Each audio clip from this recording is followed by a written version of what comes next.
நமஸ்காரம். 1000 நாமங்கள் 1000 கதைகள் 292வது திருநாமம் பவனாய நமக. காஞ்சிபுரத்தில் வரதராஜ பெருமாளின் கருவறைக்கு பின்புறம் உள்ள மண்டபத்தை கச்சிவாய்த்தான் மண்டபம் என்று சொல்வார்கள். உற்சவர் வரதராஜ பெருமாள் அந்த கச்சிவாய்த்தான் மண்டபத்தில் இருந்தபடித்தான் திருக்கட்சி நம்பிகளோடு பேசுவது வழக்கம். அது மட்டுமன்றி காஞ்சிபுரத்தில் வாழ்ந்த நடாதூர் அம்மாள் என்ற மகான் தினந்தோறும் அந்த கச்சிவாய்த்தான் மண்டபத்தில் அமர்ந்து கொண்டு தான் தமது சீடர்களுக்கு ராமானுஜருடைய ஸ்ரீபாஷ்யத்துக்கான விளக்க உரையை உபதேசம் செய்தார். ஒரு நாள் நடாதூர் அம்மாள் தமது சீடர்களுக்கு ஸ்ரீபாஷ்யத்தை விளக்கி கொண்டிருக்கையில் ஸ்வேதஸ்வதர உபனிஷத்தில் இருந்து ஒரு மேற்கோள் காட்டினார். அந்த உபனிஷத் இறைவனை பற்றி குறிப்பிடும் போது ஜவனோ குருஹீதா என்றது. இந்த தொடருக்கு உங்களில் யாரேனும் ஒருவர் பொருளுரைக்க முடியுமா என்று தமது சீடர்களிடம் கேட்டார் நடாதூர் அம்மாள். குருஹீதா என்றால் சென்றடைபவர் என்று பொருள். ஜவனக என்றால் வேகமாக.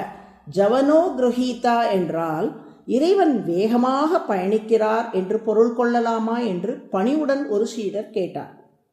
உங்கள் பதிலில் தவறில்லை, ஆனால் அதை சற்றே ஆராய வேண்டியிருக்கிறது என்று சொன்ன நடாதூர் அம்மாள், ஜவனோ கிரகீதா இறைவன் வேகமாக பயணிக்கிறான் என்றால் எவ்வளவு வேகமாக பயணிப்பான் என்று சீடர்களிடம் கேட்டார். சீடர்கள் மிகுந்த வேகத்துடன் இறைவன் பயணிப்பான் என்றார்கள். மிகுந்த வேகம் என்றால் எவ்வளவு, அளவு சொல்லுங்கள் என்று கேட்டார் நடாதூர் அம்மாள். இறைவனின் வேகத்துக்கு அளவு ஏது? இறைவனின் வேகம் முடிவிலி ஆயிற்றே, அதாவது இன்ஃபினிட்டி ஆயிற்றே என்றார்கள் சீடர்கள்.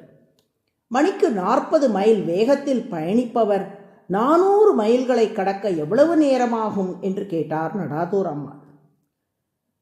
பயணிக்கும் நேரம் ஈக்குவல் டு பயணிக்கும் தூரம் டிவைடட் பை பயணிக்கும் வேகம், அதாவது time is equal to distance divided by speed.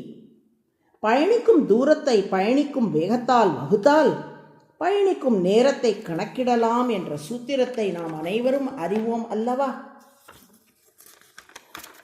அந்த ரீதியில் ஒரு சீடர் மணிக்கு 40 மைல் வேகத்தில் பயணிப்பவர் 400 மைல்களை 10 மணி நேரத்தில் கடப்பார் என்றார். அப்படியானால் அளவற்ற வேகத்தில் பயணிக்கும் இறைவன் 400 மைல்களை கடக்க எவ்வளவு காலமாகும் என்று சிந்தித்து பாருங்கள். இதே சூத்திரத்தில் இறைவனின் வேகத்தை பொருத்தி பார்த்தால் த நேரம் இஸ் ஈக்குவல் டு 0 என்று முடிவில் வரும். எந்த எண்ணை முடிவிலியால் வகுத்தாலும் 0 தான் வரும்.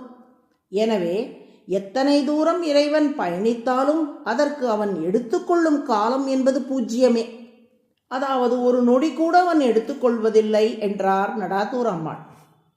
மேலும் ஆ என்ற புள்ளியிலிருந்து ஆ என்ற புள்ளிக்கு செல்ல ஒருவன் காலமே எடுத்துக்கொள்வதில்லை என்றால் என்ன பொருள் என்று கேட்டார் நடாதூர் அம்மாள். அந்த இரு இடங்களிலும் ஒரே நேரத்தில் அவர் இருக்கிறார் என்று தான் பொருள் என்றார்கள் சீடர்கள். மிக சரியாக சொன்னீர்கள் என்று சொன்ன நடாதூர் அம்மாள், இறைவன் ஒரே நேரத்தில் எல்லா இடங்களிலும் நிறைந்திருக்கிறார்.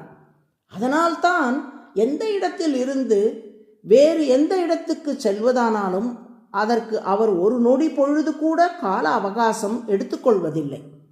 அதனால்தான் இறைவனின் வேகத்தை முடிவிலி, அதாவது இன்ஃபினிட்டி என்று வேதம் சொல்லுகிறது என்று விளக்கினார் நடாதூர் அம்மாள். எனவே ஜவனோ கிருஹீதா இறைவன் வேகமாக பயணிக்கிறான் என்ற வேத வாக்கியத்தை இறைவன் எங்கும் நிறைந்தவன் என்ற ரீதியில் புரிந்து கொள்ள வேண்டும் என்று பெரியோர்கள் காட்டிய வழி. எங்கும் நிறைந்திருப்பதால் நினைத்த இடத்துக்கு நினைத்த போது நினைத்த வழியில் பயணிக்க வல்லவன் இறைவன். பவி என்றால் பயணித்தல் என்று பொருள். நினைத்த இடங்களுக்கெல்லாம் நொடி பொழுது காலமும் எடுத்துக்கொள்ளாது பயணிக்க வல்லவராக திருமால் திகழ்வதால் பவன என்று அழைக்கப்படுகிறார்.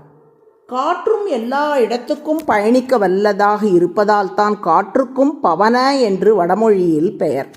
பவன என்றால் எங்கும் எப்போதும் பயணிப்பவர் என்று பொருள். அதுவே சகஸ்ரநாமத்தின் 292வது திருநாமம். பவனாய நம என்று தினமும் சொல்லி வருவோர் மேற்கொள்ளும் பயணங்கள் அனைத்தும் வெற்றி காணும்படி திருமால் அருள் புரிவார். நாராயண நாராயண.